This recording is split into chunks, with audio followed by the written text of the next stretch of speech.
Hello everyone, आप सबका स्वागत है हमारे यूट्यूब चैनल एपेक्स क्लासेस एड्यूटेक में। और जैसा कि आपको पता है कि हम रेगुलर वे में प्रत्यावर्ती धारा वाला चैप्टर पढ़ रहे हैं, तो आज उसी चैप्टर से लेके भाग नंबर 3 के बारे में बात करेंगे, प्रत्यावर्ती धारा के। तो प्रत्यावर्ती धारा के बारे में हमने जो पिछले वीडियो लेक्चर में पढ़ा है उसी के आगे कंटिन्यू कर रहे हैं। तो हमने जो पिछले वीडियो लेक्चर में पढ़ा था कि प्रत्यावर्ती धारा क्या होती है, इसके क्या क्या फायदे होते हैं, और फिर उसके बाद में इसके औसत मान की बात की थी और आरएमएस मान की बात की थी। तो आज इसी से आगे आरएमएस से आगे की अपन बात करते हैं। तो चलिए शुरू करते हैं अपना वीडियो लेक्चर। तो आरएमएस मान जो हमने कल निकाला था, जो वैल्यू हमने फाइंड की थी, उसकी जो वैल्यू हमें मिली थी वो थी V RMS is equal to V not by root 2।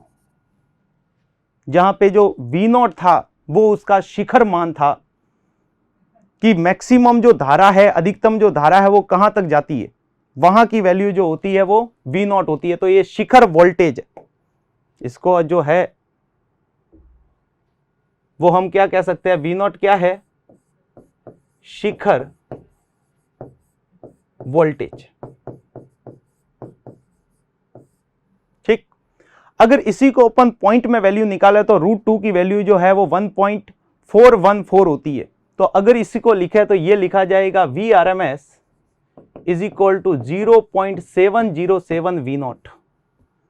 तो यहां से अगर देखा जाए तो V R M S upon V not देखे तो ये आ रहा है 0.707। तो अगर इसका परसेंटेज निकाला जाए तो बेसिकली परसेंटेज निकालेंगे तो percentage of V R M S upon V not, तो इसको 100 से मल्टीप्लाई करो तो ये आ गया 70.7%।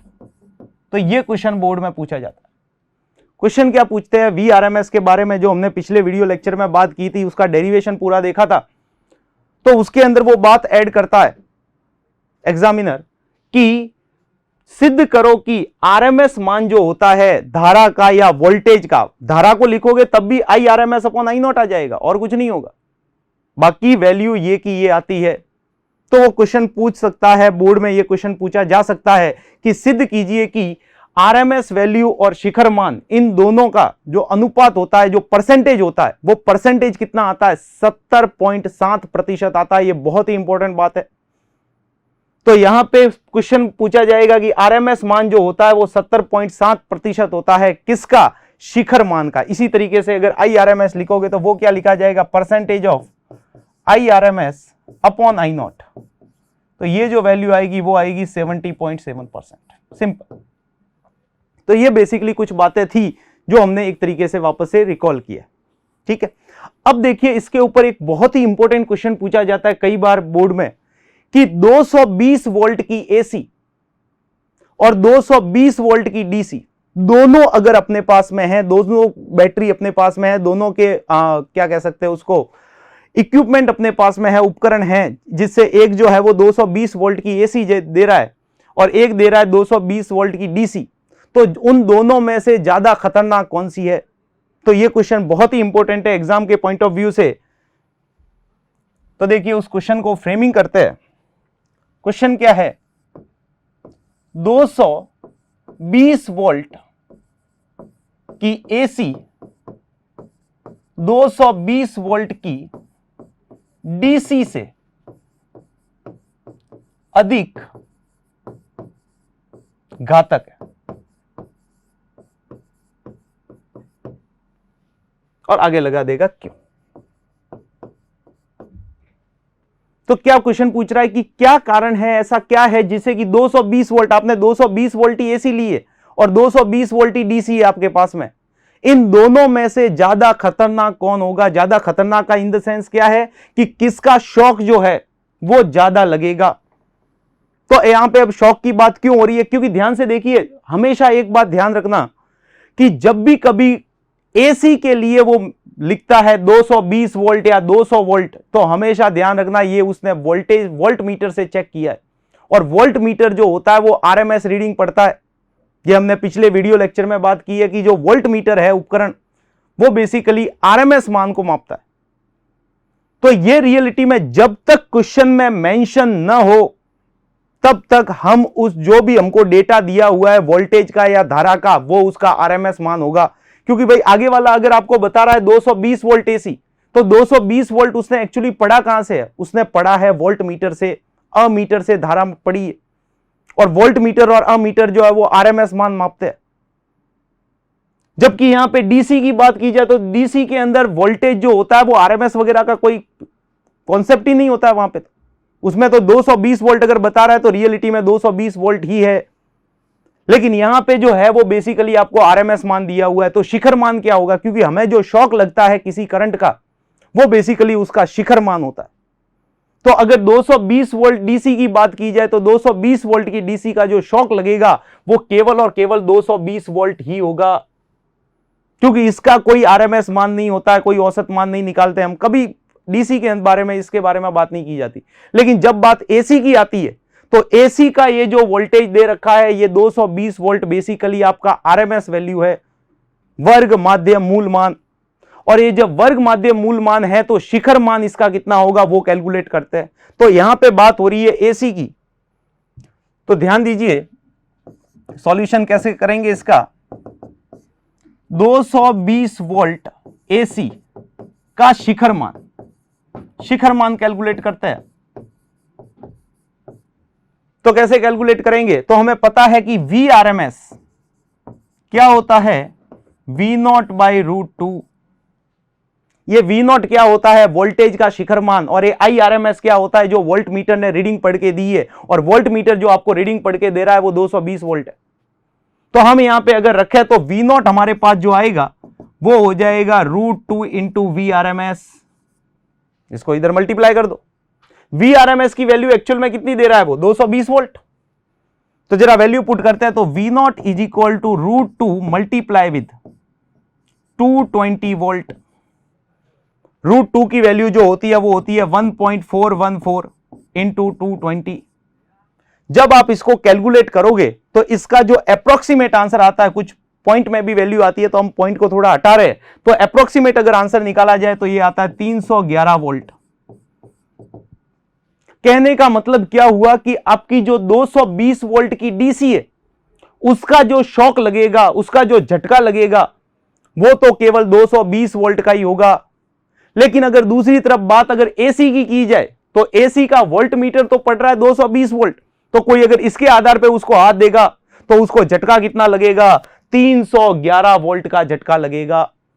कहने का मतलब क्या हुआ कि आपके एसी जो दिख रही है वो एक्चुअल में नहीं है, वो उससे ज्यादा है। तो कहने का मतलब यह हुआ कि 220 वोल्ट की डीसी का जो शॉक है वो 220 वोल्ट का ही लगता है। लेकिन 220 वोल्ट की जो एसी है उसका जो शॉक है वो बेसिकली कितना लगता है? 311 वोल्ट का शॉक लगता है। क्योंकि हमें जो शॉक लगता है वो शिखर मान का लगता है। डीसी का शिखर मान भी वही है, औसत मान भी वही है, आरएमएस तो इसमें निकालते ही नहीं है, होता ही नहीं है इसका। लेकिन यहां पे बात अगर डीसी की एसी की जाए तो एसी के अंदर जो शॉक लगेगा वो 311 वोल्ट का होगा। तो सिंपल सी बात यहां पे लिख दी जाएगी कि 220 वोल्ट की डीसी का शॉक या झटका कह सकते हैं 220 वोल्ट ही होगा, परंतु 220 वोल्ट के एसी का शॉक या झटका कह सकते हो 311 वोल्ट का होगा। तो इसलिए सिंपल सी बात आप कह दोगे कि 220 वोल्ट की जो एसी है वो 220 वोल्ट की डीसी से ज्यादा खतरनाक होती है। ये क्वेश्चन कई बार बोर्ड में आता है, 1 नंबर में 2 नंबर में क्वेश्चन पूछ ले, तो बिल्कुल इसी तरीके से आपको करके आना है। क्लियर है बात? तो ये हमने बात की आरएमएस मान की। तो हमेशा एक बात ध्यान रखना कि जब तक आपको कभी क्वेश्चन में, क्योंकि अभी न्यूमेरिकल्स भी आगे पढ़ने वाले हैं, तो जब भी कभी क्वेश्चन में मेंशन ना हो तब तक आप उसको आरएमएस पढ़ोगे। लेकिन जब अगर क्वेश्चन में उसने आगे वाले ने बोल दिया है कि धारा का शिखर मान या वोल्टेज का शिखर मान इतना है, तो आपको वहां पे लेना क्या पड़ेगा? वी नॉट या आई नॉट, मतलब शिखर मान ही लेना पड़ेगा, वहां आरएमएस मत लेना। लेकिन जब तक वो मेंशन नहीं करता है तब तक आपको आरएमएस वैल्यू ही लेनी है। क्लियर है ये बात? क्लियर है? ठीक, बहुत बढ़िया। तो ये सारी बातें हमने पढ़ी। अब देखिए, अब अपन बात करते हैं, देखिए 5th चैप्टर जब भी अपन पढ़ते हैं, 5th चैप्टर है, 6th चैप्टर है, इन सब चैप्टर के बारे में जब अपन पढ़ते हैं तो उनके अंदर हम डीसी के साथ में बात करते हैं। आपने प्रतिरोध पढ़ा है, प्रेरकत्व पढ़ा है, संधारित्र पढ़ा है, तो उन सभी को हमने डीसी सोर्स के साथ, मतलब हमने किया क्या था, एक प्रतिरोध वायर लिया, उस प्रतिरोध वायर को आपने बैटरी से कनेक्ट किया और बैटरी ने जो है वो करंट उसके अंदर फ्लो की। फिर आपने एक संधारित्र लिया, उसको भी आपने बैटरी से कनेक्ट किया। मतलब ये बैटरी बेसिकली है क्या, डीसी स्रोत है। लेकिन अब यहां पे जो बात करनी है वो एसी स्रोत की करनी है, क्योंकि हमारे घरों में जो बिजली आती है, जो इलेक्ट्रिसिटी आती है, वो एसी होती है, ऑल्टरनेटिंग करंट होती है, प्रत्यावर्ती धारा होती है। तो इस प्रत्यावर्ती धारा में प्रतिरोध, संधारित्र और प्रेरकत्व के बिहेवियर कैसे होते हैं, व्यवहार कैसे होते हैं, उन व्यवहार के बारे में आप पढ़ेंगे। क्योंकि रियलिटी में हमारे घरों में जो सर्किट लगे होते हैं उनमें तो एसी प्रवाहित होती है, तो एसी के साथ उनका व्यवहार कैसा होता है, उन व्यवहार के बारे में अपन को पढ़ना है। तो हमें यहां पे 3 पोर्शन पढ़ने हैं कि जब प्रत्यावर्ती धारा स्रोत के साथ शुद्ध प्रतिरोध लगाओ, दूसरा पोर्शन आएगा शुद्ध प्रेरकत्व लगाओ, और तीसरा पोर्शन आएगा शुद्ध संधारित्र जुड़ा हो। इन तीनों के बारे में अपने को स्टडी करनी है। क्लियर बात? तो चलिए शुरू करते हैं। पहला, जब शुद्ध प्रतिरोध लगा हुआ होता है तो उस केस में क्या होता है। चलिए, तो अपनी जो अगली हेडिंग आती है वो है जब एसी स्रोत, एसी स्रोत का मतलब जनरेटर हो सकता है जिसने एसी बनाई है, जो प्रत्यावर्ती धारा I बराबर I not sine omega T और V बराबर V not sine omega T है, उसकी बात कर रहे हैं कि वो बन कहां से रही है, उस स्रोत की बात हो रही है। जब एसी स्रोत से शुद्ध प्रतिरोध जुड़ा हो, सिंपल सा टॉपिक है, ध्यान से समझिए इसको। तो जब प्रत्यावर्ती धारा स्रोत है, एसी स्रोत है, उसके साथ शुद्ध प्रतिरोध जुड़ा हो, तो उस समय उस शुद्ध प्रतिरोध में धारा और वोल्टेज का बिहेवियर या व्यवहार कैसा होता है उसके बारे में चर्चा करनी है। तो किस तरीके से चर्चा की जाएगी, तो शुद्ध प्रतिरोध, सबसे पहले तो ये वर्ड समझो कि प्रतिरोध नहीं लिखे, शुद्ध प्रतिरोध लिखा है। शुद्ध प्रतिरोध का मतलब ऐसा प्रतिरोध जिसको हमने एक आदर्श प्रतिरोध मान लिया, एक आइडियल मान लिया, जो केवल और केवल धारा के प्रवाह में विरोध उत्पन्न कर रहा है, न तो ऊर्जा को संग्रहित करने का काम कर रहा है, न ही कोई पश्य ईएमएफ बना रहा है। किसी प्रकार का जो प्रेरकत्व का गुण होता है पश्य ईएमएफ बनाने का, उस तरीके का गुण भी इसके अंदर नहीं है। हालांकि कोई चीज आदर्श होती नहीं है, लेकिन हम पढ़ने के हिसाब से अपन आदर्श लेके चलते हैं। तो यहां पे जो प्रतिरोध माना जा रहा है वो बेसिकली आदर्श है, कि इसके अंदर सिर्फ और सिर्फ प्रतिरोध का ही गुण है, न तो इसके अंदर ऊर्जा संग्रहित करने का कोई गुण है और न ही इसके अंदर कोई पश्य ईएमएफ बनाने का गुण है। ये केवल और केवल धारा के प्रवाह में रुकावट उत्पन्न करता है और कुछ भी नहीं। तो हमने यहां पे बेसिकली किया क्या, एक सर्किट डिजाइन करते हैं। मान लीजिए ये हमारे पास एक प्रतिरोध है जिसको अपन ने R कह दिया, ठीक। ये शुद्ध प्रतिरोध है, मतलब इसके अंदर केवल और केवल जो है गुण है वो केवल प्रतिरोध का ही है। इसमें न तो एनर्जी स्टोर करने का गुण है, न ईएमएफ बनाने का गुण है। और इसको हमने क्या किया, प्रत्यावर्ती धारा स्रोत के साथ जोड़ा। प्रत्यावर्ती धारा का सिंबल हमें पता ही है, बैटरी जो होती है वो तो डीसी देती है, लेकिन यहां पे जो है वो बेसिकली एसी की बात हो रही।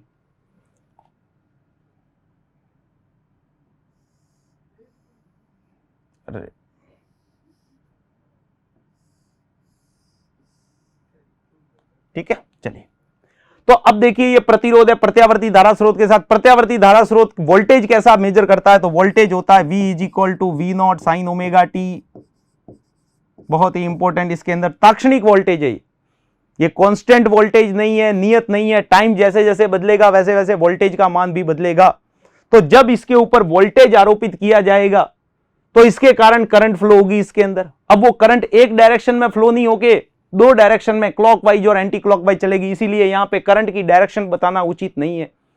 ऐसे नहीं बता सकते कि जैसे कि अपन नॉर्मली ये प्रतिरोध है, इस प्रतिरोध के साथ में आपने बैटरी कनेक्ट कर दी, ये तो डीसी है, यहां की करंट कैसे, फटाफट बता देते हैं इसके अंदर की ऐसे करंट फ्लो हो रही है। लेकिन इसके अंदर आई लिखना समझदारी नहीं है, क्योंकि करंट कभी इधर है तो फिर कभी इधर है, फिर इधर है, फिर कभी इधर है।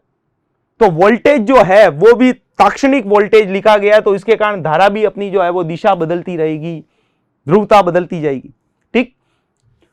तो अब इस बिहेवियर के बारे में बात करते हैं कि जब शुद्ध प्रतिरोध जुड़ा हुआ है तो वोल्टेज के कारण करंट कैसे बनेगी। तो देखिए, हमेशा एक बात ध्यान रखना, यह क्वेश्चन कई बार पीएमटी लेवल पे पूछा भी जाता है कि जो किरचॉफ के नियम होते हैं, जो हम विद्युत परिपथ वाले टॉपिक में पढ़ते हैं, किरचॉफ के नियम, वो किरचॉफ के नियम क्या एसी में, डीसी में ही लगते हैं कि एसी में भी लगते हैं। तो ध्यान रखिएगा कि किरचॉफ के नियम एसी और डीसी दोनों में ही काम करते हैं। आप एसी जब पढ़ोगे उसके अंदर भी किरचॉफ के नियम लगेंगे और डीसी पढ़ोगे उसके अंदर भी किरचॉफ के नियम लगते हैं। तो किरचॉफ का नियम बेसिकली क्या कह रहा है कि जो वोल्टेज यहां से सप्लाई होगा वो सारा का सारा वोल्टेज किसको जाएगा, प्रतिरोध के सिरों पे जाएगा। यही तो वोल्टेज है जो इसके सिरों पे चला जाएगा। मतलब इसके जो सिरों पे वोल्टेज हुआ वो वोल्टेज बेसिकली कितना हो जाएगा, यहां से यहां तक का वोल्टेज वी आर इसके नीचे लिखा हुआ है। मतलब कि वी आर का मतलब क्या हुआ, वोल्टेज अक्रॉस रजिस्टर आर के सिरों पर विभवांतर। तो जो वोल्टेज यहां से आपने सप्लाई किया है वो बेसिकली किसके सिरों पे, ये मान लीजिए इसका सिरा एक्स है, ये सिरा इसका वाई है, तो इसके सिरों पे चला जाएगा। तो मैं यहां पे क्या लिख सकता हूं कि ये जो वोल्टेज है वी आर, ये किसके बराबर होगा, इस V के बराबर होगा, क्योंकि यहां का वोल्टेज ही इसको गया है। तो यहां पे लिखा जाएगा चित्र से, परिपथ चित्र से, परिपथ चित्र से क्या लिखा जाएगा कि वोल्टेज अक्रॉस रजिस्टर, यहां प्रतिरोध के सिरों का जो वोल्टेज होगा वो किसके बराबर हो जाएगा, V के बराबर हो जाएगा, जो आरोपित वोल्टेज है। ये हमने बाहर से स्रोत लगाया है, उस स्रोत से वोल्टेज सप्लाई की है, तो हम लिख सकते हैं यहां पे VR। अब देखिए V का नाम क्या है, V को अपन बोलते क्या है, V not sine omega T, ये वैल्यू है। तो हम यहां लिखेंगे VR बराबर V not sine omega T. अब ओम्स लॉ से, ओम का नियम क्या कहता है कि V बराबर होता है IR। ओम्स लॉ बहुत ही फेमस लॉ है। यह लॉ बेसिकली आपको बताता क्या है कि वोल्टेज जो होता है, विभवांतर जो होता है, वो धारा इंटू प्रतिरोध होता है। तो इसके अंदर करंट फ्लो होगी। करंट की डायरेक्शन तो नहीं बता सकते, लेकिन मान यहां से समझ में आ ही रहा है, स्रोत है तो करंट तो फ्लो करेगा ही। तो ओम्स लॉ से यहां पे क्या लिखा जा सकता है कि VR, आर के सिरों पे जो विभवांतर होगा वो कुछ नहीं IR होगा, I इंटू आर। आई क्या है, इसके अंदर बहने वाली ताक्षणिक धारा, क्योंकि जब वोल्टेज आपने ताक्षणिक दिया तो करंट भी कैसी जाएगी, ताक्षणिक ही जाएगी। तो आप लिख सकते हो VR बराबर I इंटू आर। उठा के यहां फेंक दो VR की जगह पे, तो लिखा जाएगा समीकरण 1 हो गई ये, और ये हो गई समीकरण 2। तो समीकरण 1 और 2 से, समीकरण 1 व 2 से क्या लिखोगे, VR की वैल्यू बेसिकली क्या है, IR है। तो यहां लिखा गया IR, VR की जगह पे क्या पुट कर लिया, IR पुट कर लिया। तो IR is equal to V not sine omega T, यही बन गया हमारे पास। तो अगर मैं यहां से करंट निकालूं कि करंट कितनी आएगी, तो यह बन जाएगा V not divide by R sign omega T. अब यहां पे ध्यान दीजिए, ये जो बेसिकली आपके पास टर्म आ रही है कौन सी, V नॉट बाय R, इस पे जो ध्यान दीजिए। V नॉट क्या है, वोल्टेज का शिखर मान, और R क्या है, प्रतिरोध। तो वोल्टेज अपॉन प्रतिरोध तो धारा होती है। ओम्स लॉ जरा ध्यान से देखो, वोल्टेज के नीचे अगर मैं प्रतिरोध का भाग दे दूं तो धारा बन जाएगी। तो वोल्टेज का शिखर मान अपॉन प्रतिरोध, ये तो बनेगी शिखर धारा, जो इसके अंदर पीक करंट इसके अंदर जो फ्लो होगी वो बनेगी। तो वी नो दैट, हम एक बात जानते हैं, क्या बात जानते हैं कि V not divide by R, Shikhar voltage upon प्रतिरोध, ये बेसिकली लिखा जाएगा I नॉट। ये लिखा, इसको बेसिकली बोलेंगे क्या, धारा का शिखर मान। धारा का क्या हो जाएगा, शिखर मान हो जाएगा। तो V नॉट बाय R को रिप्लेस किससे कर दो, I नॉट से। तो ये लिखा गया I is equal to I not sine omega T. ये हमारे पास करंट की इक्वेशन आई। वोल्टेज की इक्वेशन क्या थी, तो वोल्टेज की इक्वेशन हमारे पास क्या थी, V is equal to V not sine omega T. अब यहां पे ध्यान से देखा जाए तो कर वोल्टेज जो है उसकी इक्वेशन में V नॉट आ रहा है, यहां पे जो है वो I नॉट आ रहा है। तो लेकिन दोनों का अगर साइन देखा जाए तो इसमें भी साइन ओमेगा टी और इसमें भी क्या है, साइन ओमेगा टी। और ये ओमेगा टी क्या कहलाता है, ओमेगा टी कहलाती है कला कोण। ये थीटा है ना, साइन थीटा, थीटा का काम कौन कर रहा है, ओमेगा टी कर रहा है। तो ये जो ओमेगा टी है इसी को क्या बोलते हैं, कला बोलते हैं। ये फेज कहलाता है, कला कोण कहलाता है। तो जरा ध्यान से देखिए, ये भी फलन किसके रूप में आ रहा है, साइन के रूप में आ रहा है, और ये भी फलन किसके रूप में आ रहा है, साइन के रूप में। कहने का मतलब क्या हुआ कि जिस कला में, जिस क्या कह सकते हैं उसको, इसके अंदर जो परिपथ है, इस परिपथ में जब वोल्टेज बनेगा उसी दौरान करंट बन जाएगी। वोल्टेज और करंट दोनों एक साथ बनेंगे। जैसे यहां पे वोल्टेज प्लस माइनस बना, उसी समय करंट इसके अंदर फ्लो हुई। जैसे यहां प्लस माइनस बना, करंट इधर होगी। तो वोल्टेज और करंट दोनों समान कला में चल रहे हैं। समान कला का बेसिक मतलब क्या हो गया कि इन दोनों की जो वैल्यू आ रही है, पोजीशन जो चेंज करने की वैल्यू है, ध्रुवता चेंज करने की, कि इधर वाला प्लस हो गया, ये माइनस हो गया, तो करंट इधर निकल गई। फिर कुछ देर के बाद में ये प्लस हो गया, ये माइनस हो गया, करंट इधर निकल गई। तो इसका बदलना और करंट का बदलना दोनों एक साथ हो रहे हैं। इसके सिरों पे जो विभवांतर आरोपित किया उसकी ध्रुवता का बदलना और उसके कारण जो करंट आ रही है वो दोनों समान कला में है, एक साथ चल रहे हैं। तो यहां पे लिखा जाएगा कि विभवांतर, ये जो वोल्टेज है, ये वोल्टेज और धारा दोनों समान कला में है, क्योंकि दोनों का फलन गणितीय रूप से देखा जाए तो ये भी साइन ओमेगा टी आ रहा है और वो भी हमारा क्या आ रहा है, साइन ओमेगा टी। तो हम यहां पे ये बात लिखेंगे। अतः शुद्ध प्रतिरोध जब एसी स्रोत से जुड़ा होता है तो वोल्टेज व धारा दोनों समान कला में होते हैं। यह क्वेश्चन कई बार पूछ लेते हैं कि दोनों के मध्य का कला कोण कितना होता है, तो 0 रेडियन। अगर मैं कला कोण पूछूं आप लोगों से कि कला कोण कितना होगा जब शुद्ध प्रतिरोध जुड़ा होगा उस समय, तो याद रखिएगा 0 होता है। 0 और पीछे लगाओगे रेडियन, क्योंकि कोण का मात्रक रेडियन होता है। तो कितना होता है कला कोण, 0 रेडियन होता है। यह बात ध्यान रखनी है आपको, ठीक।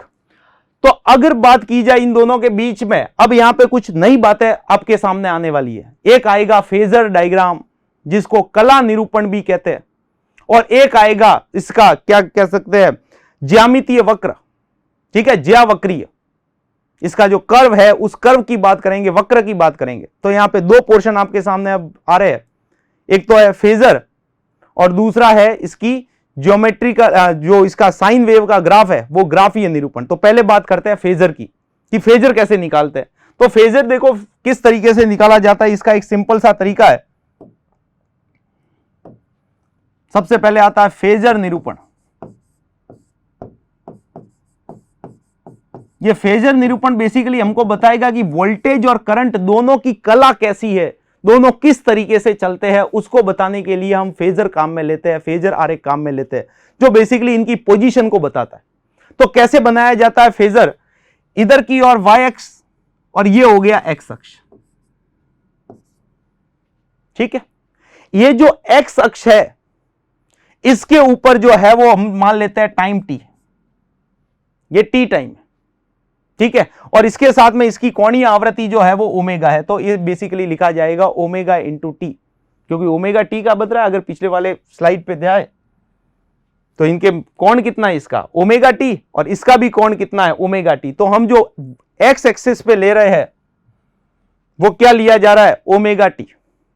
तो अगर वोल्टेज को देखें तो किसी समय, क्योंकि वोल्टेज बदल रहा है टाइम के साथ में, टाइम बदलेगा तो वोल्टेज भी बदलेगा, तो किसी समय पर जो वोल्टेज है उस वोल्टेज को मैं अगर एरो के साइन से बताऊं, तो एरो के साइन से किस तरीके से बताया जा सकता है कि ये हमारे पास में हो गया 0,0 मूल बिंदु है, मान लीजिए। यहां से वोल्टेज जो है वो इधर की ओर है। ये वोल्टेज हमने बनाया है कि किसी पर्टिकुलर टाइम पे, कि वोल्टेज भी क्या है, बदलता जा रहा है। तो टाइम के साथ में वोल्टेज जो है उसको हमने ओमेगा टी का एंगल पे लाया। ये जो एंगल है वो कितना है, ओमेगा टी का है। और ये जो बेसिकली ये एरो जो है ये बेसिकली आपका क्या बता रहा है, V0 को बता रहा है, शिखर मान को।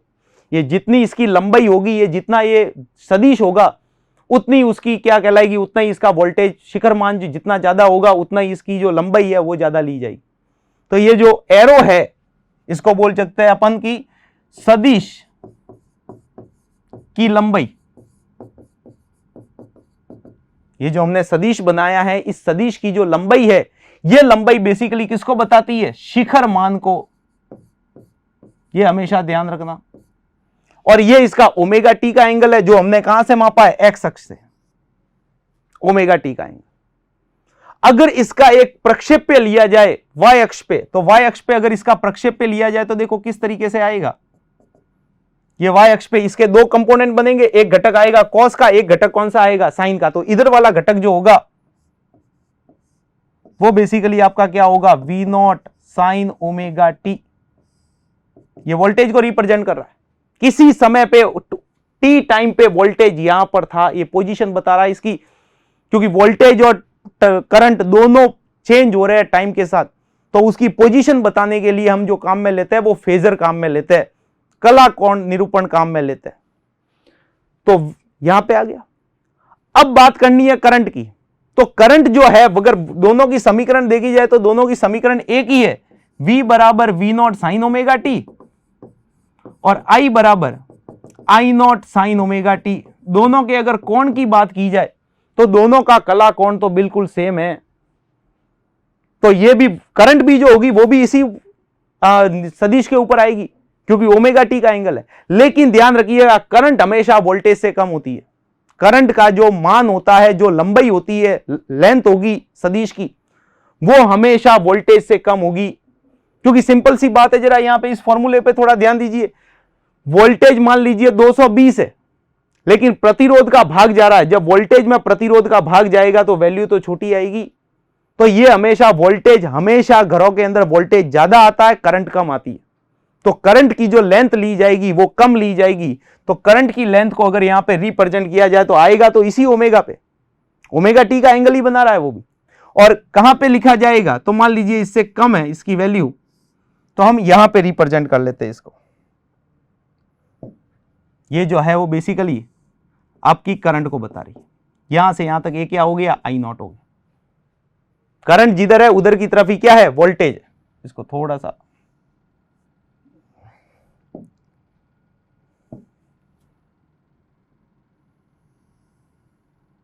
इस तरीके से,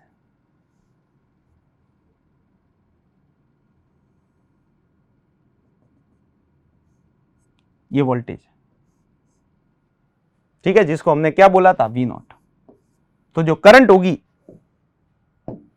वो करंट भी ठीक इसी के ऊपर यहां पर ही होगी, लेकिन करंट का जो आयाम होगा, जो लंबाई होगी, वो वोल्टेज से क्या रहेगी, कम रहेगी। तो इसका भी अगर इधर की ओर प्रक्षेप्य लिया जाए तो यहां से यहां तक कि ये प्रक्षेप्य की जो इसकी वैल्यू आएगी वो वैल्यू बेसिकली क्या होगी, I0 साइन ओमेगा टी। ये यहां से यहां तक की लंबाई, ये होगा I0 साइन ओमेगा टी, और ये वाला क्या हो जाएगा, V0 साइन ओमेगा टी। तो दोनों, हमेशा एक बात ध्यान रखिएगा कि जब शुद्ध प्रतिरोध जुड़ा होता है प्रत्यावर्ती धारा स्रोत के साथ, तो वोल्टेज और धारा दोनों हमेशा समान कला में चलते हैं। अब मान लीजिए वोल्टेज ने कुछ समय के बाद में आगे एंगल बना लिया, तो करंट भी उसके पीछे पीछे। तो करंट और वोल्टेज दोनों जो है वो एक समान चलते हैं, समान कोण बनाते हुए चलते हैं। ये फेजर डायग्राम बताता है। तो फेजर डायग्राम बेसिकली वोल्टेज और करंट के बीच में जो कोण का संबंध है, उस कोण के बारे में अपने को बताता है। और इसकी आदत डाल लीजिए, क्योंकि ये आगे प्रतिरोध के बाद में जब संधारित्र पढ़ेंगे और संधारित्र के बाद में प्रेरकत्व भी पढ़ेंगे, तो उस केस में बहुत काम आने वाला है। अभी तो आपको दोनों बराबर दिख रहे, अभी देखना कोई π/2 आगे होगा, कोई π/2 पीछे भी होगा, उसी को आगे जाके बोलेंगे फेजर, ठीक है ना। जो फेजर निरूपण है, इसी से आगे जाके अगर सुना हो तो 3 फेज सर्किट, 6 फेज सर्किट भी होते हैं। तो ये फेज बेसिकली इसी को बोलते हैं कि वोल्टेज और करंट दोनों किस तरीके से चल रहे, इन दोनों के बीच में कितने का अंतर आ रहा। यहां पे कोई अंतर नहीं है, दोनों समान कला में। अब बात आती है ज्यावक्रीय रूप की, तो ग्राफीय निरूपण भी देख लेते हैं। वोल्ट, ये दोनों समीकरण तो एक जैसी। तो अब बात आती है ग्राफीय निरूपण की, कि शुद्ध प्रतिरोध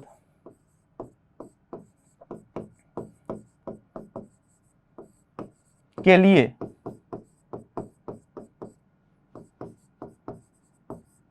ग्राफीय निरूपण। तो ग्राफीय निरूपण कैसे करें? तो ग्राफीय निरूपण हमने पहले ही पढ़ा है कि जो वोल्टेज होता है और जो करंट होती है वो दोनों साइन वेव में चलते हैं, जो साइन का ग्राफ होता है उस रूप में चलते हैं। तो अगर वोल्टेज को बनाया जाए तो वोल्टेज बेसिकली कैसे हो जाएगा?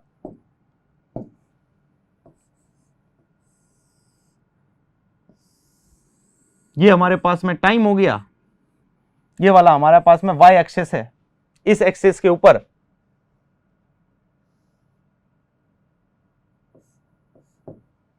ठीक है, इस एक्सिस के ऊपर अपन जो है वो इसके शिखर मान को देखेंगे।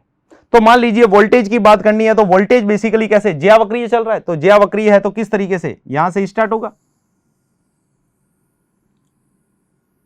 वोल्टेज ऐसे चल रहा है।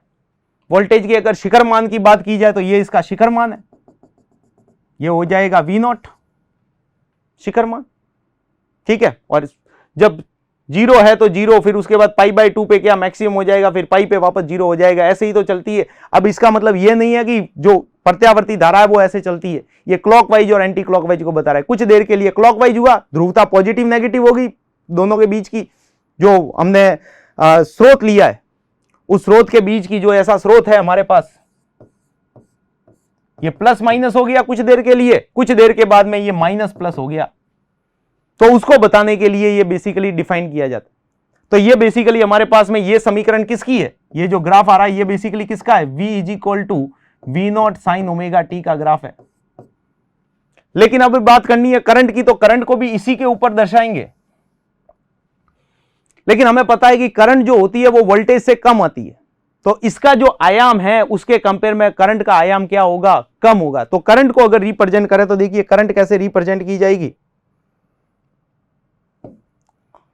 तो इस तरीके से करंट आ जाएगी, इसी के ऊपर चलेगी,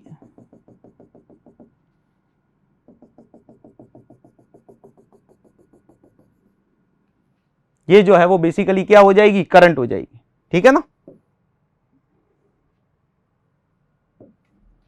इसको थोड़ा और सही से,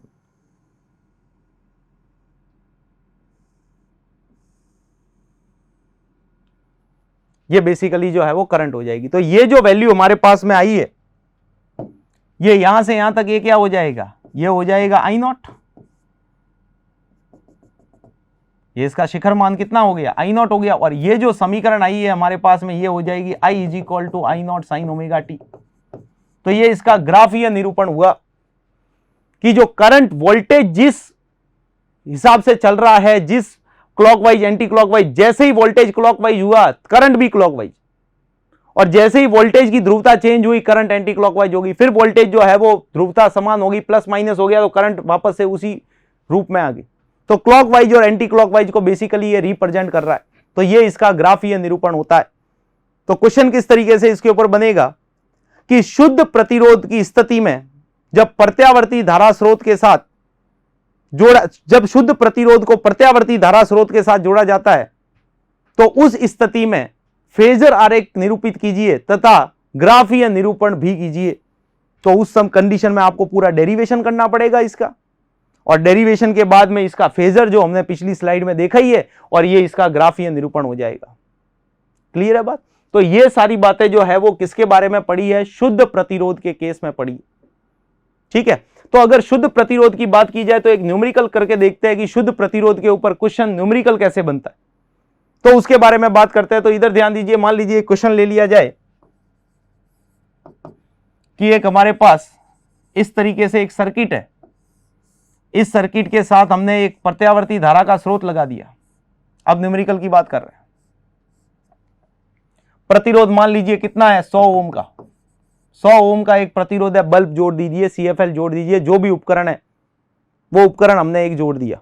और यहां से जो वोल्टेज जा रहा है वो वोल्टेज क्या दिया हुआ है आपको, वोल्टेज दिया हुआ है 311 साइन 314t, ये वोल्टेज गिवन है। अब ध्यान से देखिए, अब हर बार आपको V = V0 sin ωt मिले ये कोई जरूरी नहीं।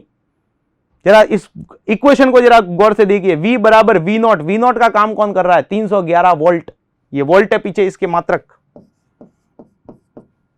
साइन की जगह साइन है ही, और ओमेगा की जगह कौन आ गया 314 314, और टी तो है ही, तो ये वोल्टेज जा रहा है।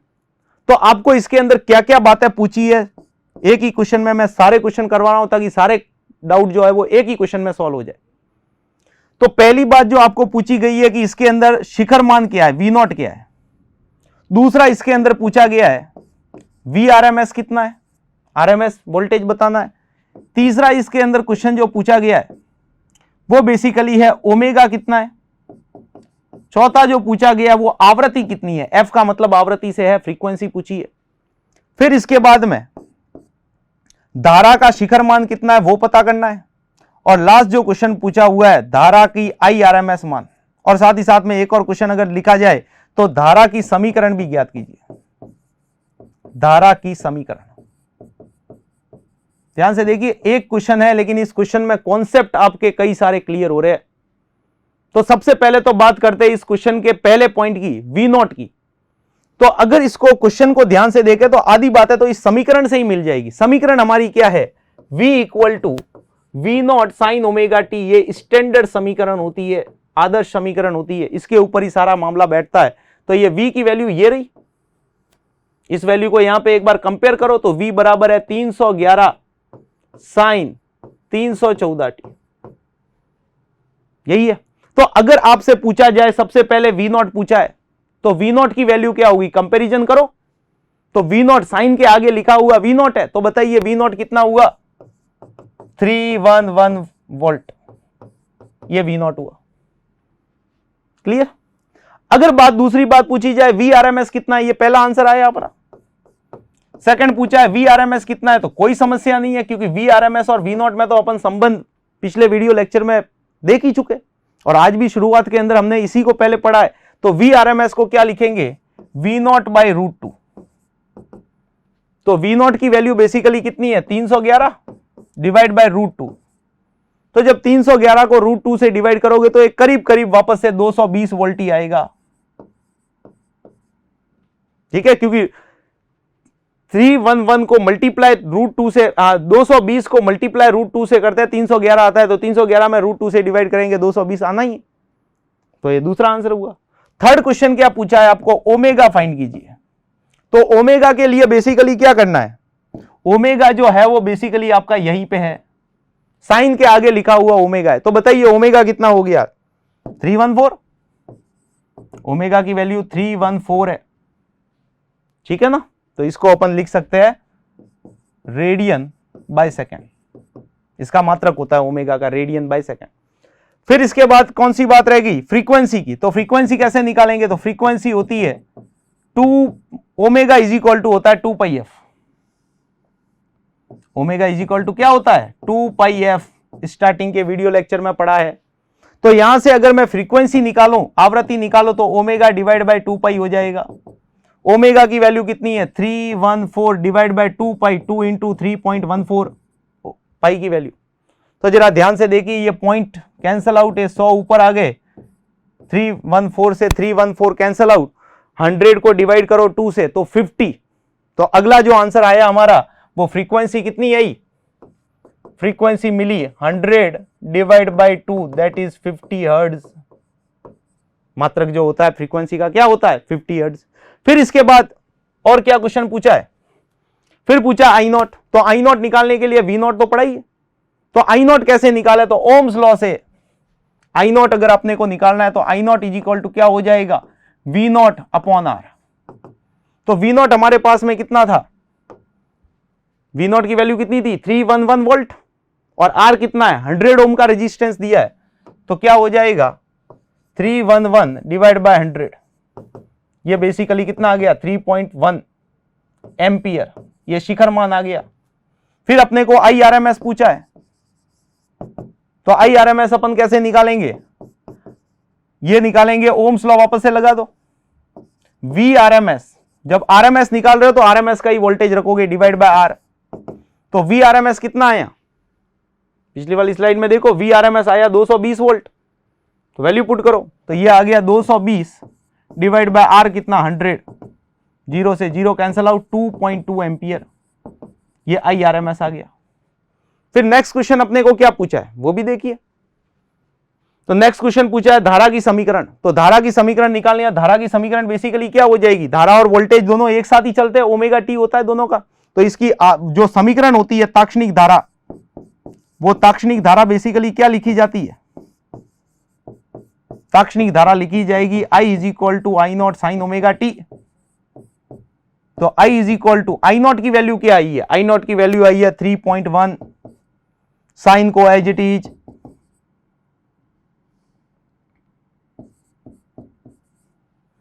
फिर रह गई बात ओमेगा। तो ओमेगा तो ऑलरेडी अपने को पता है, डायरेक्ट इक्वेशन में ही गिवन है। ओमेगा की वैल्यू तो कितनी है 314 है, इंटू टी हो जाएगा, बस खत्म, 314 इंटू टी। तो ये बेसिकली आपके करंट की वैल्यू आ गई।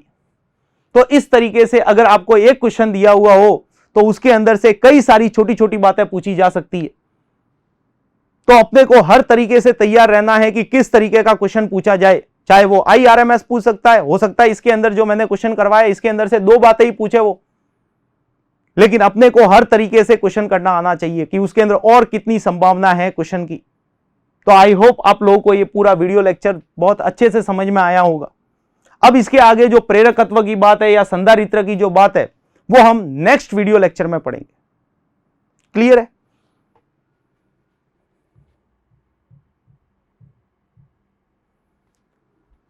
तो अगर आपको ये वीडियो अच्छा लगा हो तो हमारे इस YouTube चैनल को सब्सक्राइब कीजिए, लाइक कीजिए और ज्यादा से ज्यादा शेयर कीजिए।